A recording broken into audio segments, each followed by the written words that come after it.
So here it is. I am going to go ahead and do the official story about me and TJ, also known as Tony Crowley. A lot of you probably don't know that. I'm not sure. But whatever. So yesterday I made an Instagram post about my chapter 5, which is titled Begin Again.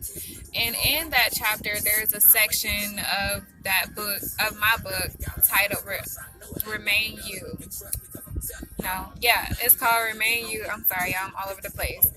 So it's called Remain You, and in that section, I basically I use the situation between me and TJ as an example, because I feel like with tragic events happening like death, breakups, or going through some type of depression in your life, those things can tempt to ruin or distort your view of life, distort your view of what love means, or distort your view about what friendship and happiness mean. So,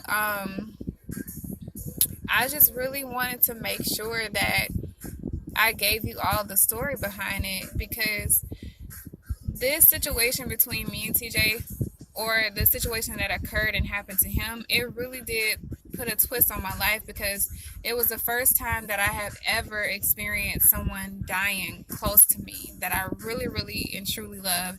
And this happened at a young age. So I wasn't prepared for this. I didn't even know things like this can happen. I mean, I heard about it a lot, but who expects those things to happen to them? So here I was, this 16-year-old, and at the time he was 17 and he was going to be 18 that next month. And so, just like I said in my Instagram video, 2 days before all of this happened, or his death, I remember us sitting at the bus stop. It was right across the street from the Dairy Queen. I said Dairy Queen. Dairy Queen, which is like, I believe, like that's going towards Union City, over that way. It was right across the street in that bus stop, because every day before I left his house, not every day, but whenever I left his house, we would stop by Dairy Queen and we would get us, it was chicken strips and fries, and I think a Frosty. So we would go there all the time before I left his house, and then we would just walk to the bus stop and we would go home.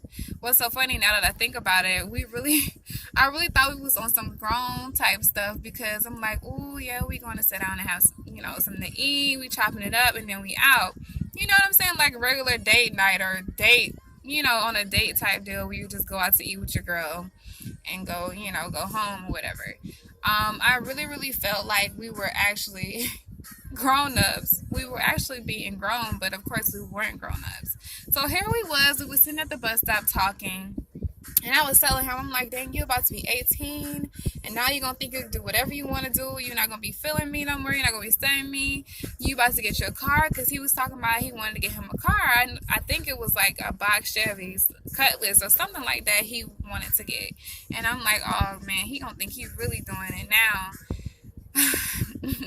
So anyway, that day happened, and then we actually ended up, I went home, and I believe I ended up talking to him that next night about something that had occurred, where he got into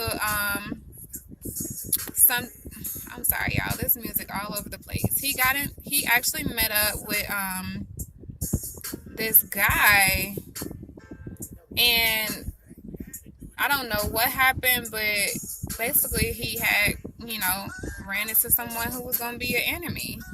And who would have known that the situation would have turned out, as bad as it had. But I remember him calling me that evening, and he was like, you know what, like, somebody, I ran into, and, I had to do what I had to do. And of course, you can't pull out a gun on somebody. And well, we don't think that things are going to transpire the way they're going to transpire, but hey, just make sure you know better before you do something that, or threaten someone. I'll say that.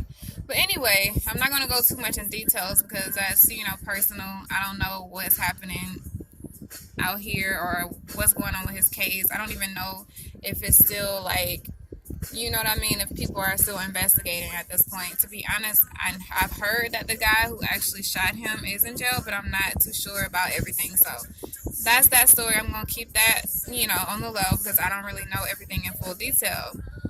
So anyway, he told me about it, and I was like very worried. I'm like, you know what I'm saying? Like, we don't need that to happen to you out here in these streets. You know what I mean? So the next day came, and I believe I actually skipped work again, and I went to go see him. And that day just felt so weird. Like, I feel like that was a day where I really, really felt connected to him because that was also the day that I not originally, but that was the day that I first had met his real mother. All right, so the only person I had met was his father and his stepmom because he used to be at his father's house all the time. And that's the first time I met his younger brothers, who were like very young at the time. I think it was actually, he had his two other brothers who was like close in age to him. They were twins. And then he had his three youngest brothers who, were, I don't know how old they were, but I do know that every single one of them looked just like him. Every single one of them. Anyway, I basically, so yeah, I skipped work, and that day, like, it was just like weird how that day was. It felt so weird, you know what I mean? But on that day, I felt extremely connected to him, and I was just like, you know what? Forget all this stuff. This gonna be my bae for life. I didn't care what was going on. Like, this is gonna be my bae for life. And it's so funny is because the day of his funeral, I found out he had girlfriends on the low. Like, one of the girls actually was in my class, but let's disregard that and let's speak about the obvious facts. Is yes, what he was doing on the low was wrong, but I didn't know anything about it at the time, and I was very in love with him, and he did respect me to the fullest, and whatever I asked for, he did it. So here, I was skipping school, and I was on my way, not school, I think it was work. I was on my way back home. Everything felt normal, and then the evening hit. I think it was like maybe 8, 10, or 11, something like that. I was up watching TV. I had just talked to him, to see what he was doing, and come to find out, he said he wasn't going to go to a party, but he ended up going anyway. Like, and I was like, "You going to a party?" He was like, "No." He didn't want to tell me because he didn't want me to, fuss about it. But it turns out he was actually going to a party. So after I hung up with him, I'll say about maybe an hour or two later, I got a call from my mom's best friend, and she was just like, "Where's your mom?" I'm like, "She's not here," because at the time, my mom, I believe she was at her friend's house. And so I was like, "What's up?" And she was like, "Nothing. I'll just call back later." And I was like, "Okay, cool." So she called back actually right away, and she was like, "Well, is your brother home?" And I was like, "Yeah, he here." So I went and gave my brother the phone, and I was like, "Hey, so-and-so want to speak to you." And he was like, "Okay." So I went back in the room, and I was watching TV while he was talking to my mom's friend on the phone. And so next thing you know, he called my name. And I'm thinking nothing of it because it's like, of course he wants me to come back in there and grab my phone. So I didn't think anything of it. So as I'm coming into his room, he just like looked at me. Like, it was like a still look on his face, like crazy look. It was, his face, he just was staring at me like he didn't know how to really tell me. And he was like, "TJ got shot 3 times. They say he did." And I was like, "Are you serious?" I wasn't believing it because I still have hope and faith in a lot of things before I actually know the real and honest truth. Like many people, you know what I'm saying? We don't want to believe it until we actually know facts. So when he said that, I was just like, "Man, stop playing with me." I was like, "Please stop playing with me at this time because it's not funny." So I dialed TJ's number, and he didn't pick up the phone. He didn't pick up the phone and went straight to his voicemail. And so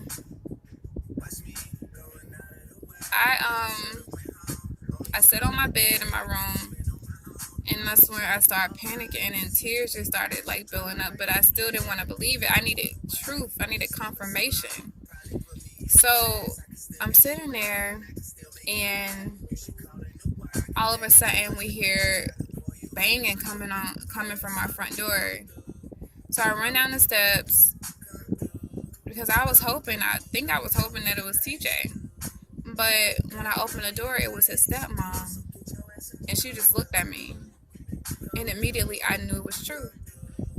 I knew it was true because this lady had never came to my house all but one time. And that was a time when me and TJ got in trouble because I was sneaking him into my house. And so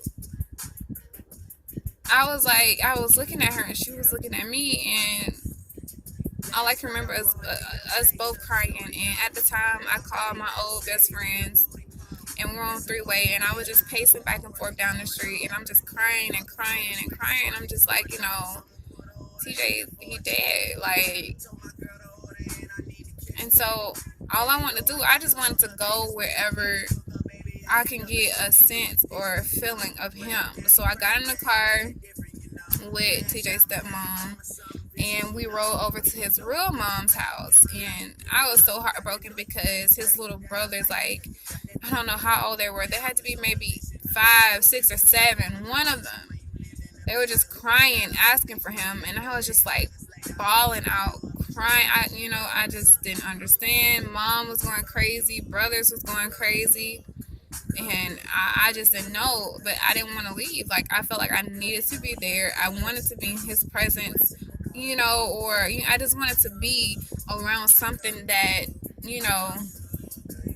that symbolized him or represent him or where he came from. So that night, I slept in his bed, and I cried because I just smelled his scent, like his scent. You know what I mean? I smelt it on him. I mean, not him, but his room, his covers, and I was just bawling out, crying. I think I may have stayed with the family. I did not go to sleep. I did not shower. I didn't have any changing clothes. I stayed the night there. I don't know if I think it was a day or two, but we was riding. It was riding. I remember having to talk to the police about everything, but of course, I left some things out because I didn't know what really happened, and at this time, I didn't even give a damn because, TJ was gone.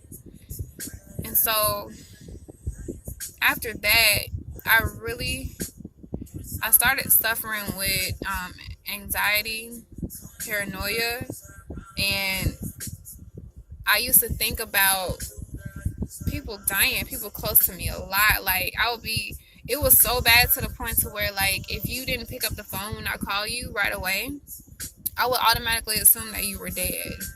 You know what I mean? Like, say for instance, if something was something that you did very often, like if I knew that you were the type of person that drove crazy or was, the type of person that speeds when they're on the expressway, I would automatically think that, oh, you died in a car crash because you speed a lot and you not picking up the phone, so you're dead. And that's what I would assume off rip if I didn't hear anything from you. So just imagine you doing that 24/7, suffering with feeling like somebody is dead because of you experiencing death that's close to you. I was completely paranoid a lot. I remember, like, I think my first boyfriend after he passed away, like, one night, and he probably think that I was like crazy, but one night, and I didn't tell him why I blew up his phone, but I had blew up his phone so much that night. So much because I was just like, I wonder if he's okay. I'm not hearing from him. Truth be told, who knows? He probably was with another girlfriend. Another girl, you know what I'm saying? Or doing something on the low. I don't know. But he don't know why I was calling him. And he probably think that I was maybe bugging him or, you know what I'm saying? Or being a nagging girl or whatever. But I wasn't. It was just, I was scared. And I was experiencing so much. And so I put this part in my story because many times we can experience so much trauma in our life. You know what I'm saying? And I just want to remind you all that, oh, it's okay to go through whatever you're going through, but always remember who you were before the incident, whether it may be death, breaking up, you know what I'm saying, losing best friends. Always remember who you were before the traumatic event so you can better transpire. All right. So rest in peace once again to TJ. I love you so much, and that experience taught me a lot. Right now, today, I am much, much better. I don't worry about that at all. I just see life and take it as for what it is. And I pray and hope that whatever it is that you are dealing with at this time in your life, I pray that you don't allow it to distort your vision of what true love is, or what happiness is, or what life is. All right, so that is all I'm going to talk to you all tonight about, and I hope you guys have a great evening.